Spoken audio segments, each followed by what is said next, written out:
There are 298 prisoners on death row in the state of Florida. This is part 10 of the series. Curtis WINDOM, 57 years old, 31 years on death row. In the early hours of February 7, 1992, Curtis WINDOM discovered that Johnny Lee, a friend who owed him close to $2,000, had recently won about $100 at the dog track. WINDOM promised that he would kill Lee and that Jack Lockett, the man who had informed him of Lee's gains, would make sure to read about. According to the sales receipt, WINDOM bought a .38 caliber revolver from Walmart on the same day. WINDOM was described by the store clerk who sold him the rifle as being as calm as could be. After making the purchase, Lee was talking to two women by the side of the road when WINDOM found him. Lee was shot twice in the back by WINDOM, who had pulled up next to him. WINDOM then exited the vehicle and shot Lee once again quite closely. Then WINDOM took off running in the direction of the apartment building where his love Valerie Davis and her mother Mary Lubin resided. WINDOM, who shared a kid with Davis, had occasionally resided with her. A friend of Davis's named Cassandra Hall had just arrived at the apartment when WINDOM shot Davis once in the chest. Davis was shot and murdered without being the provoker, according to Hall. WINDOM shot Kenneth Williams in the chest at close range as he was leaving the residence. Williams made it through the shooting. He saw that WINDOM was weird and obviously upset just before shooting him. When numerous men attempted to take the gun away from WINDOM, he escaped behind Brown's bar. Valerie Davis's mother, Mary Lubin, had discovered that her daughter had been shot by this point and was returning home. WINDOM approached Lubin's car after spotting her at a stop sign. Before killing Lubin with 2 shots, WINDOM muttered something to her. On 3 counts of first-degree murder and 1 count of attempted first-degree murder, WINDOM was found guilty. Charles FINNEY, 69 years old, 31 years on death row. Around 2 p.m. on January 16, 1991, Sandra Sutherland's body was found on the bed in her apartment. In addition to being bound and gagged, she had also suffered 13 backstab wounds, all but one of which had entered the lungs. Sutherland's bedroom had been broken into, her purse's contents had been thrown on the ground, and her VCR was gone. There were many fingerprints recovered in the flat, including prints on a piece of paper and a pot of face cream that was discovered in the bedroom. A nearby pawn shop was where the VCR was found. A fingerprint on a pawn shop receipt for Charles FINNEY, who had pawned the VCR for a $30 loan,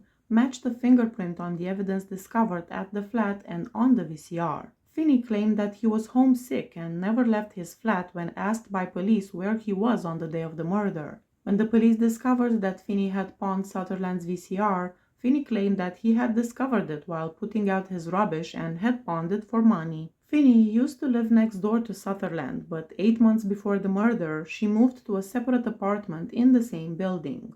Sutherland contacted FINNEY about installing a screen on her patio at her new apartment, and he was in Sutherland's apartment to assist her with moving boxes, according to FINNEY's testimony. Alfred FINNEY, 62 years old, 31 years on death row. Driving a 1986 Cadillac, Mary Sheerin departed her house on September 8, 1991. 2 men discovered a body on the side of the road later that day, face down. Police officers found the victim with the hands bound behind the back and a single gunshot wound to the back of the skull. The body was identified as belonging to Mary Sheerin by police afterwards. Police discovered her car on September 9, 1991, being driven by 2 males who gave their names as Ezel Foster and Ansel Rose. Police discovered a piece of rope that matched the rope used to bound Sheerin's hands when the car was seized, along with the .25 caliber revolver that fired the bullet that was retrieved from the victim's body.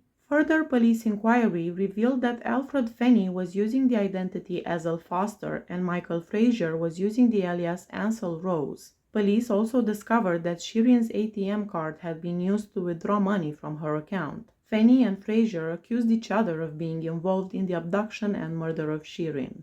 John Marquardt, 57 years old, 30 years on death row. Stacy Willets, the victim, and 2 men, John Marquardt and Mike Abshire, drove from North Carolina to Florida in June 1991. They all intended to relocate to Florida and would split the cost by traveling together. Mrs. Willets' car was supposed to be used by the 3. Before they left North Carolina, Marquardt and Abshire discussed murdering Miss Willett in exchange for her car and money. Marquardt told Abshire that he would murder Miss Willett that evening on June 20th, 1991. He claimed that he wanted to kill her because he was fed up with their arguments. The three stopped in South Carolina, where the conversation took place. When the group of three arrived in St. Augustine, Marquardt and Abshire made the decision to assassinate Miss Willett by luring her into the woods. They convinced her to accompany them by claiming she had been invited to a party. The three walked into the woods after driving her in a deserted spot. Marquardt stabbed Miss Willett after approaching her from behind. She eventually collapsed to the ground on her stomach. When Marquardt discovered she was still breathing, he pressed her face into a puddle until she stopped.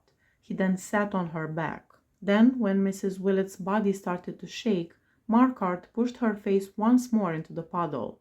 Abshire started participating in the crime by stabbing the body of Miss Willett. The two then made an effort to cut Miss Willett's head off the body. Marquardt confessed after being detained for the crime. He claimed to have no recollection of the crime, simply of entering the woods and approaching Miss Willett while holding a knife.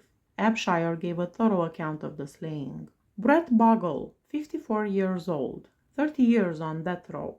On September 13, 1991, Brett Bogle was found guilty of murdering Margaret Torres and given the death penalty. 4 to 5 nights a week, Margaret Torres spent time with her sister, Katie Alfonso. Alfonso first met the defendant in June 1991, and shortly after that, Bogle moved in with the two sisters. Torres and Bogle never got along, so Alfonso had to ask Bogle to leave. On September 1st, 1991, a week after Bogle moved out, the three continued to be acquaintances and went out together. Bogle and Torres got into a fight throughout the night.